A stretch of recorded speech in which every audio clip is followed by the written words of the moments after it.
Halo teman-teman, selamat datang kembali di Lintas Jeda, tempat di mana kita berhenti sejenak untuk memahami lebih dalam. Hari ini kita akan ngobrol tentang buku yang mengupas cara memimpin orang-orang cerdas dengan efektif. Judulnya How to Lead Smart People, karya Arun Singh dan Mike Mister. Nah, buat kalian yang mau menikmati podcast saat di jalan atau sedang jeda kayak gini, jangan lupa terus dukung podcast ini ya, karena di setiap jeda selalu ada pelajaran dan makna yang bisa kita ambil. Yuk, langsung kita mulai.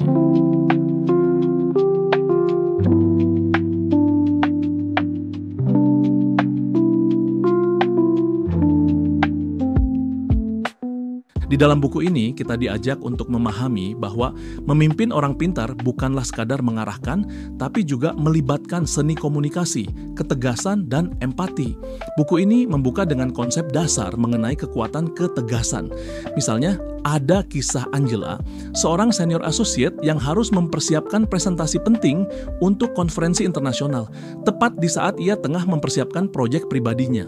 Dalam situasi yang menantang ini, Angela menggunakan teknik yang disebut fogging, sebuah cara untuk menyatakan pendapat dengan tegas tanpa harus menolak secara frontal. Teknik inilah yang menjadi pondasi dalam membangun hubungan yang sehat antara atasan dan bawahan, di mana seorang pemimpin harus mampu berdiri untuk apa yang ia butuhkan, sembari tetap menghargai perspektif timnya. Selain ketegasan, buku ini juga menyoroti pentingnya mendengarkan secara sadar atau conscious listening. Contohnya, Johan, seorang managing partner di sebuah firma hukum, menghadapi tantangan dalam mengakuisisi perusahaan kecil. Alih-alih hanya mendengarkan secara pasif, Johan menerapkan teknik mendengarkan aktif, mengulangi, meringkas, dan merefleksikan apa yang disampaikan oleh timnya. Dengan cara ini, Johan bukan hanya mendapatkan ide-ide cemerlang dari anggota tim, tapi juga menciptakan iklim kerja yang inklusif dan memberdayakan. Hal ini mengajarkan kita bahwa mendengarkan dengan hati adalah kunci untuk menemukan solusi terbaik dalam setiap keputusan besar. Kemudian ada juga pembahasan mendalam tentang seni delegasi. Banyak pemimpin yang terjebak karena merasa harus mengerjakan segalanya sendiri. Namun, buku ini menunjukkan bagaimana delegasi yang efektif bisa mengubah dinamika tim. Kita diajak mengikuti kisah Aisyah, seorang pemimpin yang awalnya kewalahan karena enggan membagi tanggung jawab. Ketika Aisyah akhirnya belajar untuk mendelegasikan tugas secara tepat, ia tak hanya mengurangi beban kerjanya sendiri, tetapi juga memberdayakan timnya dengan memberikan tantangan yang memacu pertumbuhan. Dia membuat agenda prioritas untuk 18 hingga 24 bulan ke depan, mengorganisir tugas-tugas secara sistematis, dan memastikan setiap anggota tim memahami peran mereka. Pendekatan ini membuka peluang bagi tim untuk tumbuh, merasa dipercaya, dan pada akhirnya meningkatkan produktivitas serta loyalitas. Buku ini juga menekankan pentingnya keputusan yang inklusif. Ada cerita tentang Eguono dan Ade, dua mantan teman sekelas yang kini menjadi eksekutif di perusahaan saingan. Ade mengusulkan ide merger, tetapi Eguono memilih untuk membentuk task force yang melibatkan pakar dari berbagai bidang. Dengan cara inilah keberagaman perspektif menjadi kunci untuk mencapai keputusan yang lebih matang. Pendekatan inklusif ini mengajarkan bahwa dalam pengambilan keputusan, kita tidak boleh terjebak dalam pola pikir sempit. Hanya dengan menyerap berbagai sudut pandang, kita bisa menghindari kebingungan dan mengambil langkah yang benar-benar berdasar pada informasi esensial. Di tengah dunia yang semakin global, buku ini juga membahas pentingnya adaptasi terhadap multikulturalism. Peter, seorang pemimpin yang ditugaskan mengelola kantor di Uni Emirat Arab, sempat mengalami kesulitan karena perbedaan budaya yang cukup tajam. Rekan-rekan dari Cina dan India lebih menginginkan arahan yang jelas, sementara rekan Emirati lebih mementingkan menjaga harga diri atau saving face. Alih-alih menganggap perbedaan itu sebagai hambatan, Peter belajar untuk menyesuaikan gaya kepemimpinannya.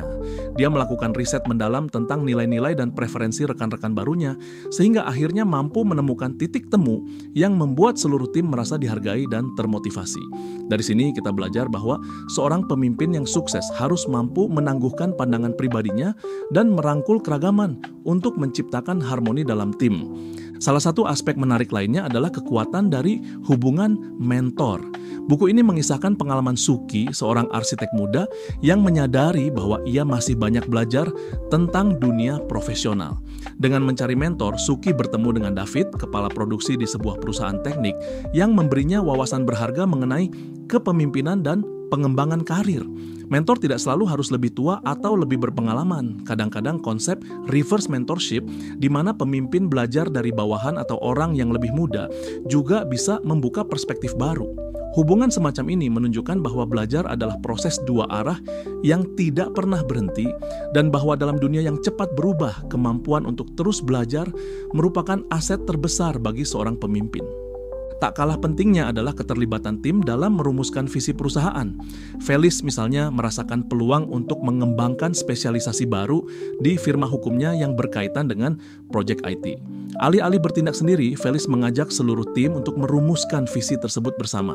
Dengan melibatkan tim, tidak hanya ide-ide inovatif bermunculan, tetapi juga tercipta rasa kepemilikan yang membuat setiap anggota tim berkomitmen untuk mewujudkan visi bersama. Pendekatan ini menggarisbawahi betapa pentingnya partisipasi seluruh elemen organisasi dalam mencapai tujuan besar. Secara keseluruhan, How to Lead Smart People menyampaikan bahwa kepemimpinan yang efektif bukanlah tentang mendikte, tetapi tentang menginspirasi dan memberdayakan. Seorang pemimpin harus bisa menyeimbangkan antara ketegasan dan empati, antara mendengarkan dan mendelegasikan, serta antara mempertahankan kendali dan memberikan kebebasan kepada timnya. Buku ini memberikan wawasan praktis yang bisa langsung diterapkan untuk menciptakan lingkungan kerja yang produktif, inklusif, dan penuh inovasi. Nah teman-teman, itu dia pembahasan kita kali ini tentang How to Lead Smart People. Semoga insight-insight ini bisa bikin kamu lebih paham tentang bagaimana memimpin orang-orang cerdas dan mengoptimalkan potensi tim dengan bijak. Kalau kalian pengen lebih dalam lagi memahami bukunya, kalian bisa membaca bukunya, baik fisik maupun e-booknya. Dan coba kalian share apa yang kalian tangkap dari buku ini. Kalau kamu merasa terinspirasi sama pembahasan kita hari ini, jangan lupa untuk subscribe dan share ke teman-temanmu. Sampai jumpa di episode berikutnya, di mana kita akan berhenti sejenak lagi untuk memahami lebih dalam.